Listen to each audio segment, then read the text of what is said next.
Yes, beginning, sir.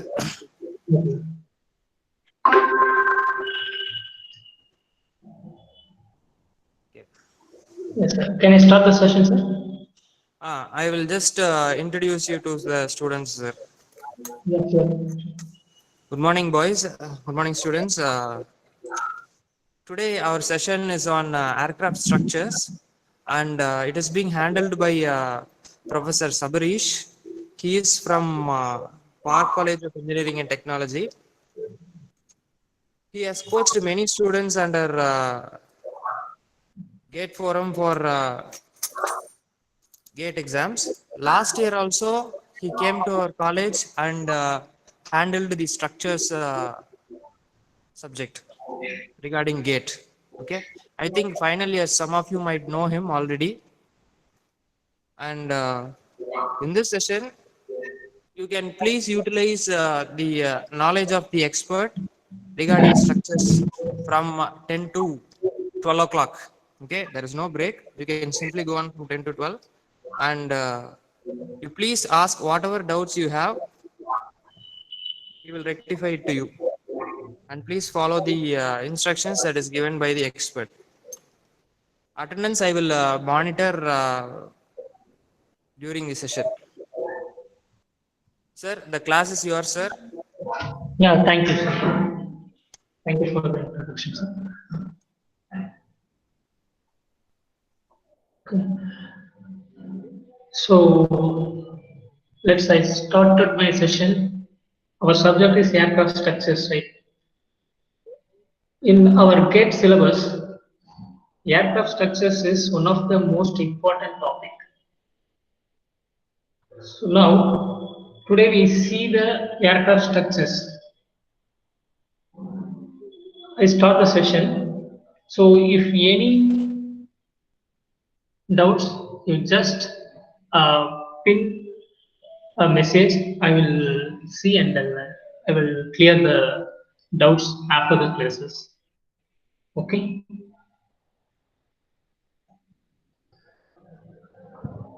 So basically, our aircraft structures for gate purpose.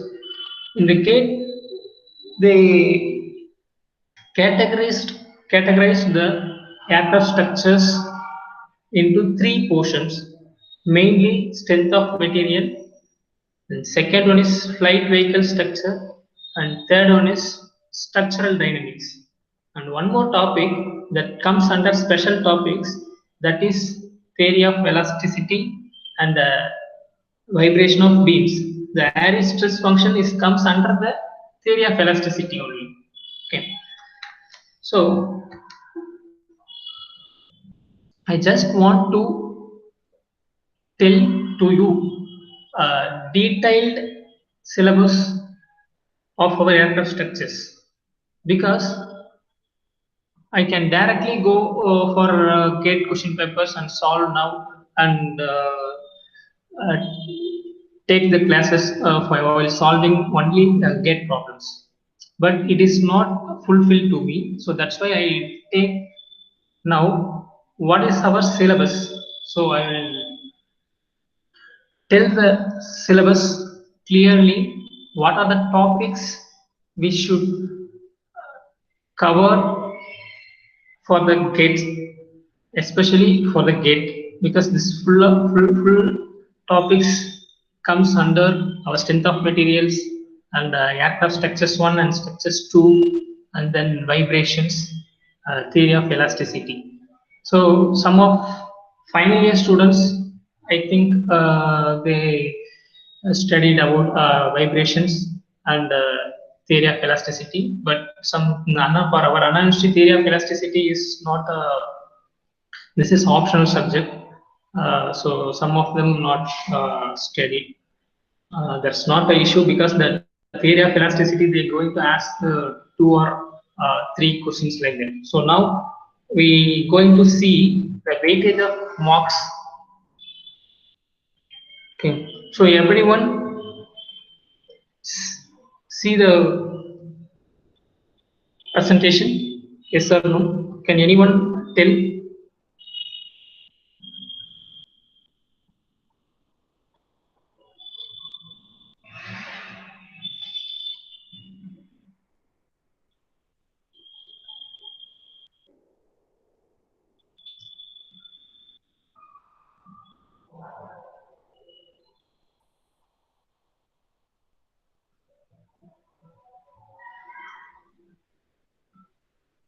So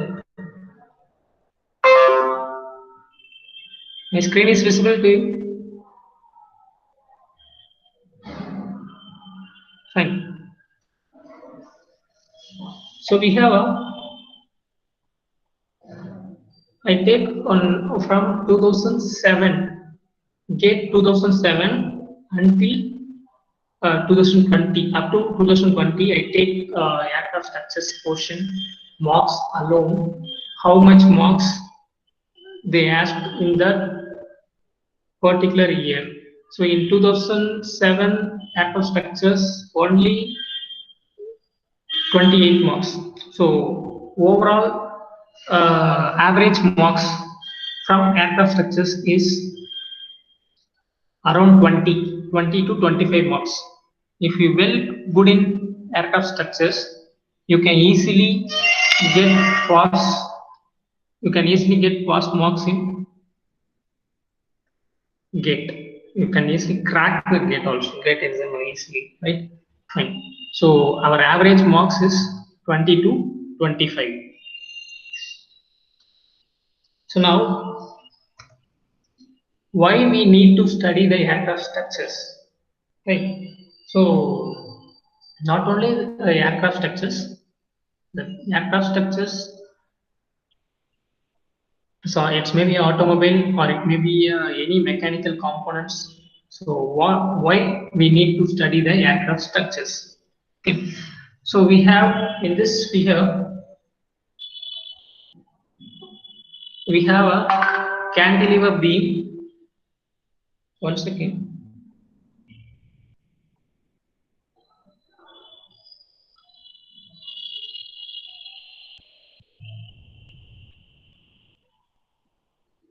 Sorry.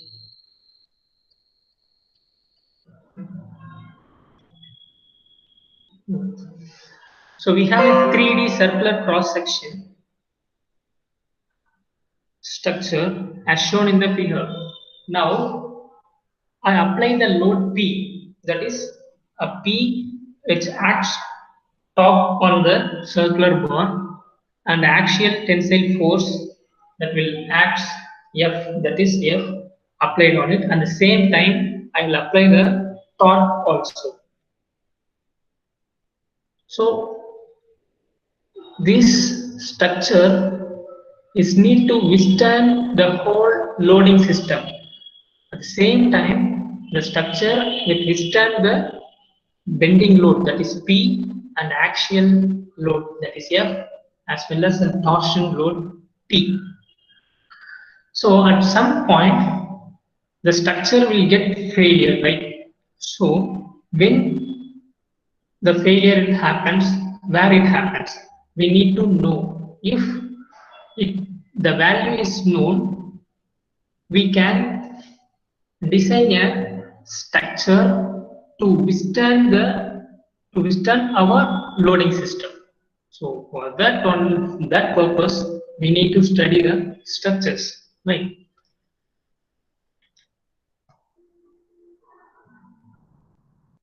First, due to load P, the above figure, that is, now we consider a load P. So due to load P, what happened to the circular cross section structure? Due to the load P, the structure will tends to bend. So it starts to bending. So bending will occur due to the load P, right?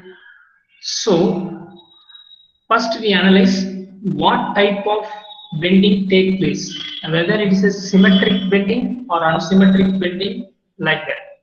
If it is a symmetric bending, then okay, we go for moment of inertia. So what is the moment of inertia? Moment of inertia is vary for every cross section. It's vary of depend upon cross section. It will vary moment of inertia, and then we calculate the stress. We know the bending moment stress equation, right? That is Euler-Bernoulli equation. That is, from that we calculate the stress, bending stress, right? And then we have one more force, that is axial force is there, right? So due to the axial force, we calculate the stress, that is stress directly proportional, sorry, stress load by area. Like that, we calculate the axial load, and then we go to torsion. So torsion, we calculate the corresponding stresses. Maximum torsion causes the shear stress, right?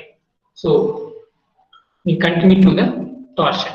So after we finding the three stress system due to bending and due to axial force and due to torsion. So after finding all the stress system, to form a stress tensor, after forming a test tensor, from the stress tensor, we easily calculated the principal stresses according to our load system. So once our principal stresses is known, we go into failure theories. So we have five types of failure theories, right? So already we studied in aircraft structures one. So that is maximum principal stress theory, maximum principal strain theory, and the Von Mises and stress this curve like that. So five different failure theories is there. So once we find the principal stresses, we go to the failure theories. In that failure theories, we can easily calculate how much of diameter needed to withstand the loading system, our loading system. So that's why we need to study the aircraft structures. So just this is our introduction to structures, aircraft structures. Now we come into syllabus. That is a brief of our GATE syllabus, right? So first portion is strength of material and or basic elasticity. We call it as basic elasticity. So first we need to know what is stress, strain, like that. So that's why I named it as stress tensor.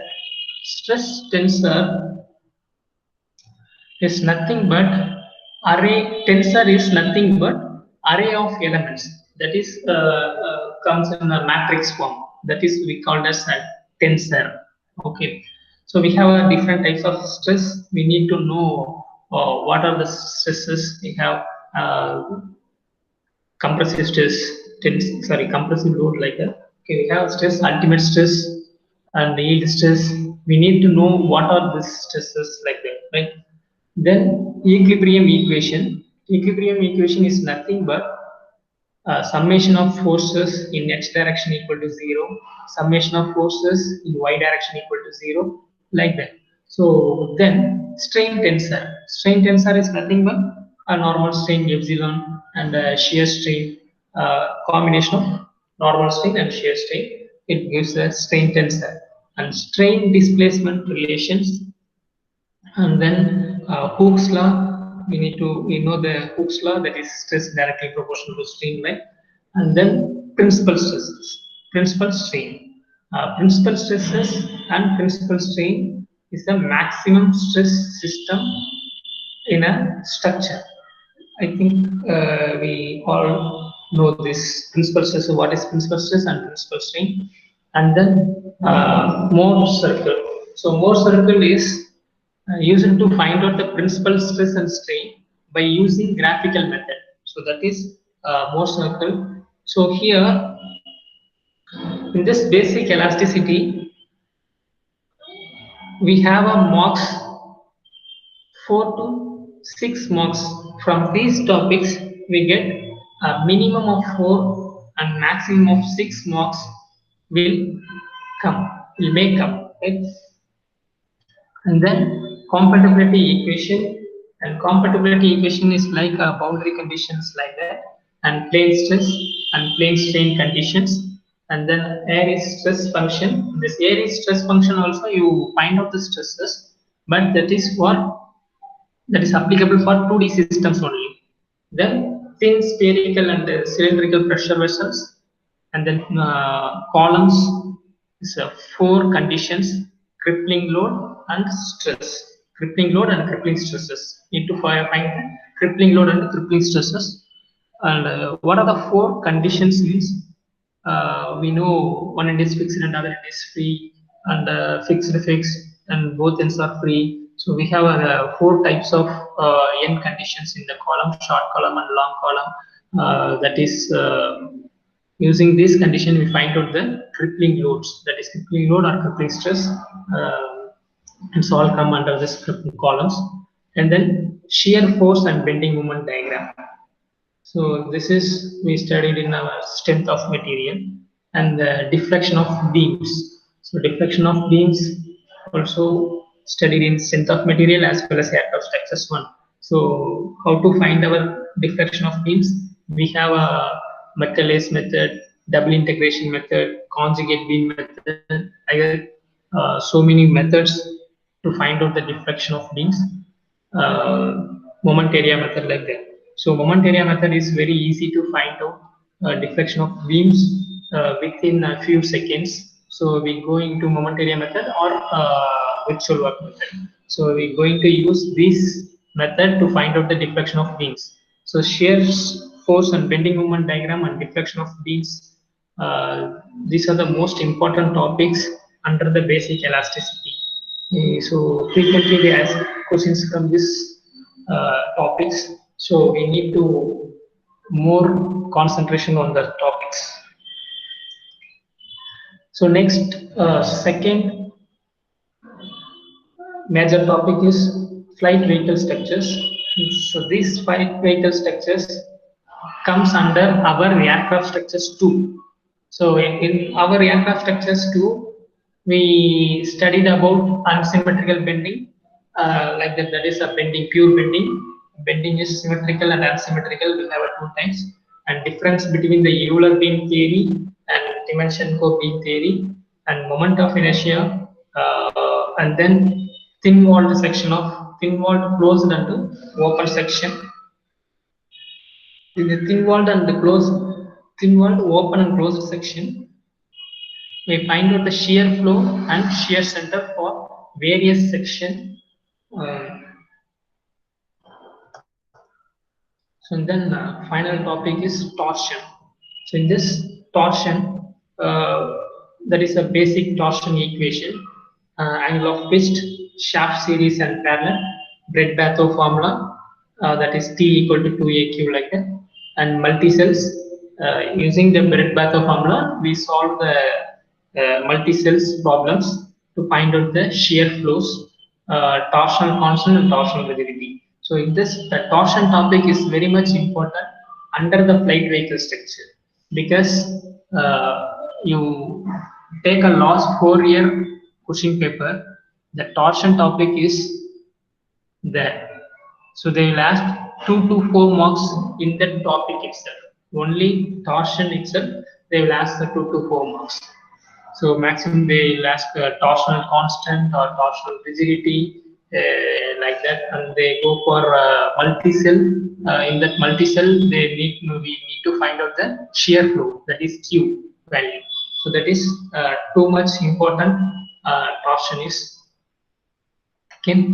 So the last topic is structural dynamics. This is our structural dynamics is the last topic of the GATE syllabus, or vibration. We call it as vibration. So here, single degree of freedom, damped and undamped. Both in damped and undamped, we have a free vibration and forced vibration. So another one is 2 degrees of freedom. In this 2 degrees of freedom also we have a free and forced, but in our syllabus we have only a free vibrations, and then the continuous system and vibration of beams. So the special topics is also included in the 3 categories. So these are the major topics you have to study for our GATE.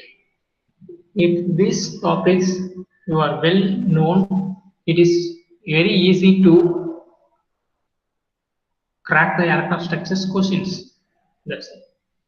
So now we enter into the basics for what is the stress, strain, and engineering stress and engineering strain, true stress, true strain, like that. After following these basics, we will we will see the get questions, and then we move on to second topics, like that. Okay.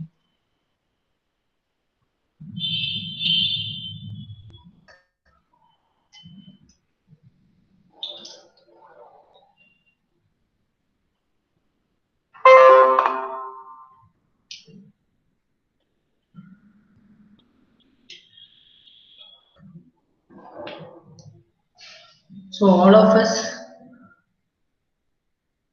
we know about what is stress, what is strain,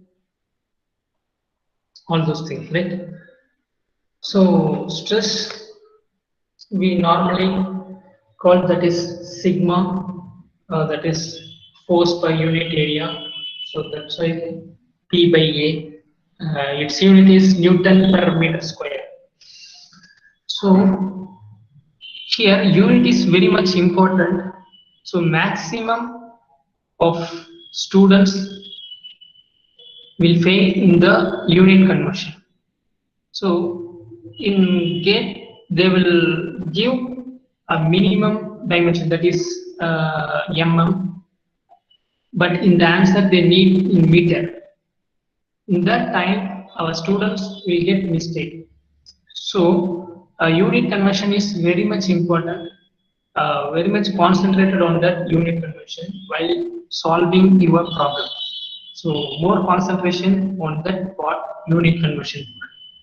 Okay, because we know the formula, we know how to solve the formula, all those things, but we will make a mistake in that unit conversion. Due to that, we will lose some mark. So, unit conversion is a very much concentrated area. So, while solving a problem, you surely surely get into the unit conversion. Okay, so we 1 Pascal equal to 1 Newton per meter square, 1 kilopascal equal to 10 to the power of Pascal, that is 10 to the power of Newton per meter square. So megapascal, I think these things are you know already. Just for our quick review, I just put the slides. So sigma is greater than 0, that is tensile stress. Sigma is less than 0, that is compressive stress. We have a shear stress. Shear stress is nothing but shear force per unit area. The unit is also same, that is Newton per meter square, right? Then we go for a strain. Strain is nothing but we call it as epsilon. So epsilon equal to change in length by original length. Here there is no units. Okay. So if del L, that is change in length, increases to original length, the strain is tensile. Change in length is decreases to original length, that strain is compressive strain. Okay. Shear strain we call as gamma, that is lateral displacement length divided by original length. So here true stress.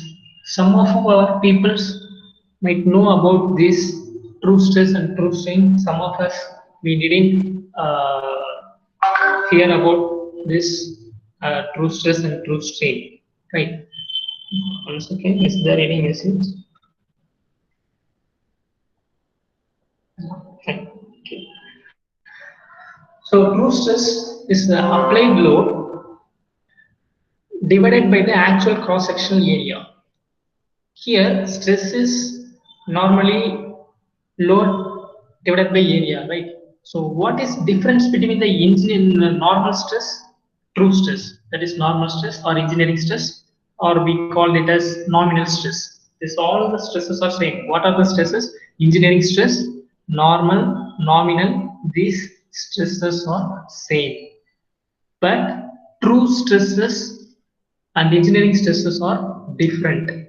Okay, so now in this slide we speak about true stress, true strain. So true stress is the applied load divided by the actual cross-sectional area.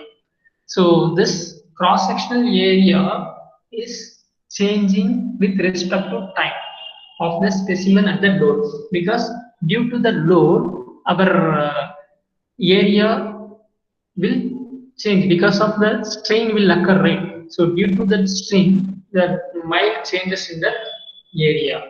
So that's why the true stress is load divided by the actual cross-sectional area. That area is with respect to time. That area is with respect to time. Whereas engineering stress, this is our normal stress, right? Okay. Whereas engineering stress is the applied load divided by the original cross-sectional area of the material. That is what original cross-section of the area. Okay. So also known as, we call it as nominal stress. So sigma t, that is sigma t here refers as true stress equal to sigma. This sigma is our engineering stress into 1 plus strain epsilon. That epsilon is strain. True strain equals to natural ln of the quotient of the current length over the original length. So this is our true strain, whereas our engineering strain is the just change in length by original length when it is tensile or compressive. That is known as the engineering strain. We call it as nominal strain also. So that is here epsilon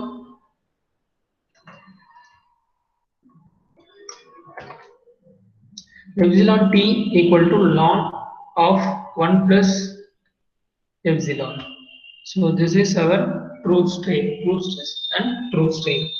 Right? So in this true stress strain curve, sorry, in engineering stress strain curve, stress drop down after necking. Once we apply the load, due to the load, the material will get start to necking. Necking means cross-sectional area is get reduced. Okay, so in this engineering stress strain curve, stress drop down after necking. After necking, the stress will get dropped down. In this true strain curve, the stress increases after necking since the cross-sectional area decreases rapidly. So after necking also, that stress will get increases in true strain, because this true strain is true stress strain. True stress is we depend upon the time of cross section. So that's why this stress is increases after necking also. Then one more special topic in this true stress strain curve is power law. That power law is sigma t equal to k into epsilon t whole power n. So this is known as power law. This will applicable for many metals under the region of plastic deformation. Okay. So in this plastic deformation, we see that power law, that is sigma t equal to k epsilon t whole power n. K is the strength of coefficient and n is the strain hardening exponent. So that strain hardening exponent n equal to 0 if the material is perfectly solid. N equal to 1, that is elastic solid. For most metals, that comes under 0.1 to 0.5.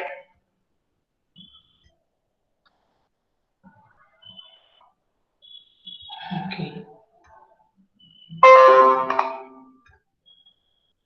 So another the basic thing is Hooke's law. We already know this. What is Hooke's law? Normally we say stress is directly proportional to strain within the elastic limit. That is very much important, right? Within this elastic limit only, the stress is directly proportional to strain. Okay. So for that, we have sigma equal to young small e into epsilon. That is sigma is directly proportional to strain. we neglect the proportionality, we put one constant, that constant is Young's modulus, that is sigma equal to E into epsilon and tau equal to G into gamma, that is shear stress, shear strain for that shear modulus.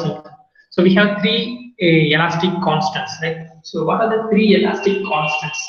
So three elastic constants is Young's modulus or modulus of elasticity, that we indicate a symbol E, shear modulus or modulus of rigidity, that is G, and bulk modulus, that is K. Okay, the normal stress. So we already know these three. What are these three? What the formula is? I mentioned in this slide also. Due to the time constraint, I will go for another slide. That is normal strain. Normal stress divided by normal strain equal to Young's modulus. Shear stress divided by shear strain, that is modulus of rigidity. Direct stress divided by volumetric strain, that is bulk modulus. So, and one more thing is the elastic constant, that is mu, that is Poisson ratio, right? That is Poisson ratio mu, or we call it as 1 by m, right? That is a Poisson ratio. So, the relation between the elastic constants like Young's modulus, modulus of rigidity, and bulk modulus and Poisson ratio.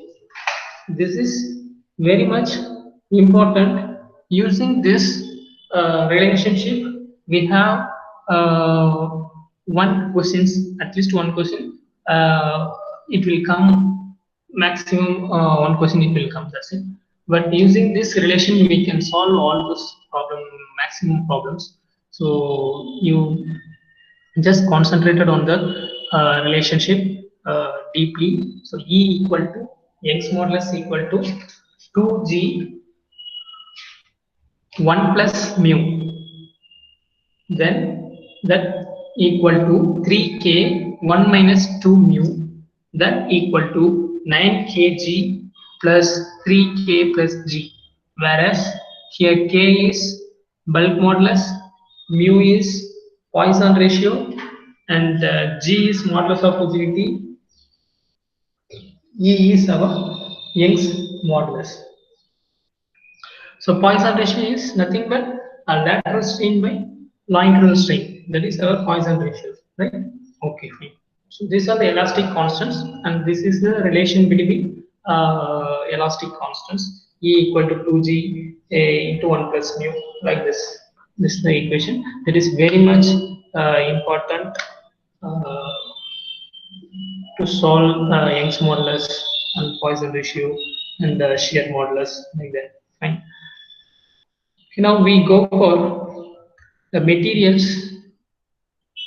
Some of them we know about isotropic material, anisotropic material, and orthotropic material.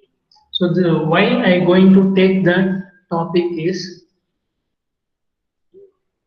we have I seen the last 20 years paper, GET paper, the elastic constant, number of elastic constant of isotropic material, number of homogeneous isotropic material, number of anisotropic material, number of orthotropic elastic constant materials. Like that, these questions surely come maximum one question, one or two questions it will come every year, not every year, for every 2 years once these questions will get repeated, but not the same question, but different material they will ask.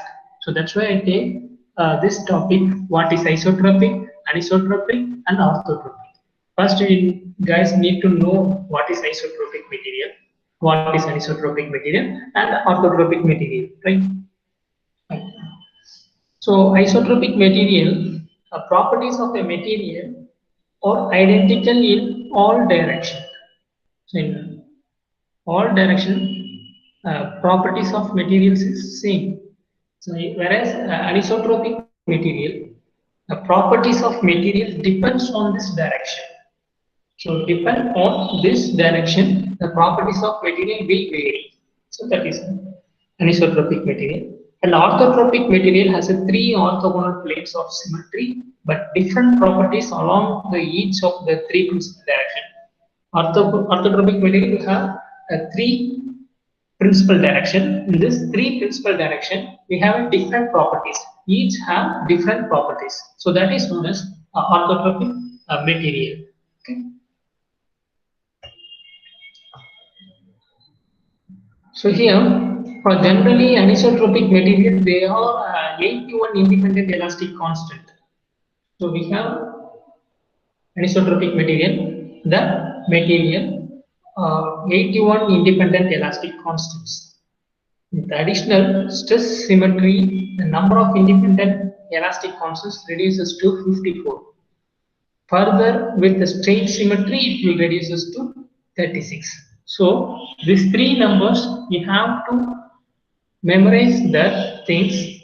So these elastic constants, some of them studied in composite material. In that composite material, it will come how that stiffness matrix, complex matrix will come like that. So where from that we take in the independent constants.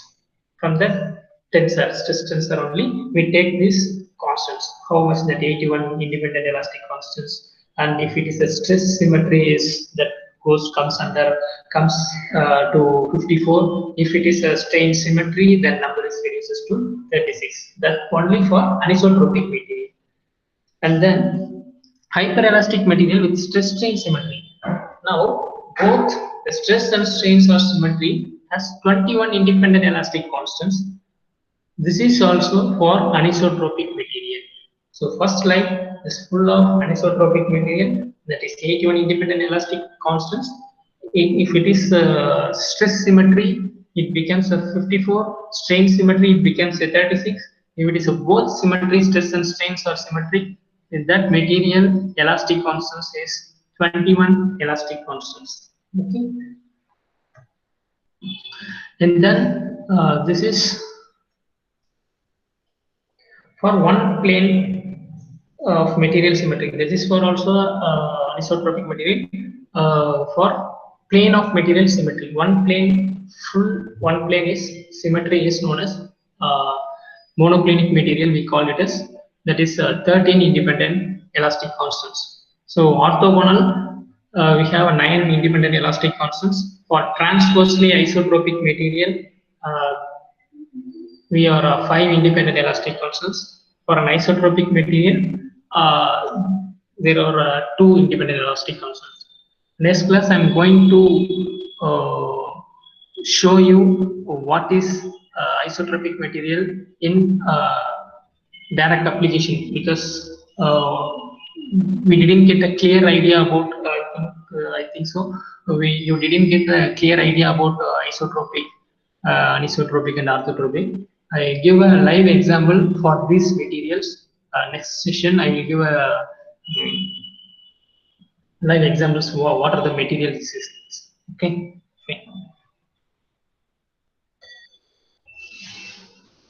So and then becomes elongation part. So we studied stress, strain, true strain, and elastic constants, relationship of elastic constants, and then elastic constants for different materials. Now we come to the elongation part. So elongation of the solid body formula is del equal to PL divided by AE. So that del belongs to the elongation. P is low and L is length, A is area, and A is Young's modulus, right? So elongation of the composite body. So these things are already we studied in the strength of material, right? So elongation of taper body del equal to 4PL divided by pi E D1 to D2. So next one is elongation of a body due to its self weight. So this elongation part, the self weight is very much important, because this self weight they will ask the frequent questions. Okay. So in this self weight also we have two kind. One kind is rod has uniform length. If it is a uniform length, del equal to WL divided by 2AE. But another type is own weight per unit length. That length will vary. If it is a uniform length, del equal to WL divided by 2AE. If the length is varying, the deflection formula is WL square divided by 2A. So then elongation of the conical bar due to its self weight, that is del equal to WL divided by 2A max E. Other than we another one formula is that is rho G L square divided by 6E. And then elongation due to rotation. Due to rotation, if the rotation of the axis center of the body, we have a equation del L equal to rho omega square L cube divided by 12E. And under the maximum stress due to elongation due to rotation, that is rho omega square L square divided by 8. And another one is elongation due to rotation. So rotation in the axis, any one end axis of rotation is there. What is the elongation is del L equal to rho omega square L cube divided by 3E, and the stress is rho omega square L square divided by 2. So these are the major topics in the elongation part. Beyond this formula, nothing they will ask, because all the elongation part will comes under this formula. Whatever they ask, the solution will start from here only. These two slides, right? So you just study these two slides formulas very careful, and numbers are very much important. Okay. So if you study these two things and then you concentrate the what they will ask, then you can easily solve this elongation problems.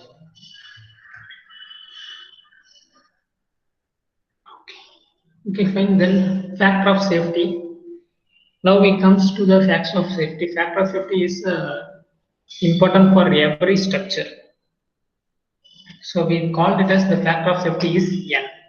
So n equal to sigma y or sigma ultimate. Sigma y is in the sense yield stress, or sigma ult, that is ultimate stress, or sigma b is permissible stress, divided by working stress or allowable stress. We call it working stress or allowable stress. That is the formula for factor of safety. So factor of safety for various materials, that is building commonly used factor of safety, that n equal to 2 for each structural member. So for our building purpose, we use so many products, like that is rod and concretes, like that. So many products we use to create a building, right? For that building, the factor of safety value is 2. Pressure vessels, very the pressure vessels use 3.5 to 4. So pressure vessels are used in very much chemical industries, like that. Our factor of safety n equal to 3.5 to 4. Automobiles, we use the factor of safety is 3, and our aircraft and spacecraft use 1.2 to 3, depending on the applications of the material. So aircraft and spacecraft materials, our factor of safety is 1.2 to 3 only. Right? Then thermal stress and thermal strain. I think this is also a very easy topic. Thermal stress is epsilon equal to alpha del T, sigma equal to alpha E into del T. Del T is nothing but change in temperature. Alpha is thermal coefficient. Epsilon is uh, strain, thermal strain. Sigma is thermal stress. Alpha is thermal coefficient. E is Young's modulus, and del T is change in temperature. Now we comes to the questions. First, we saw the basic part. For that basic part, we have a one bunch of questions. We solved that questions, right?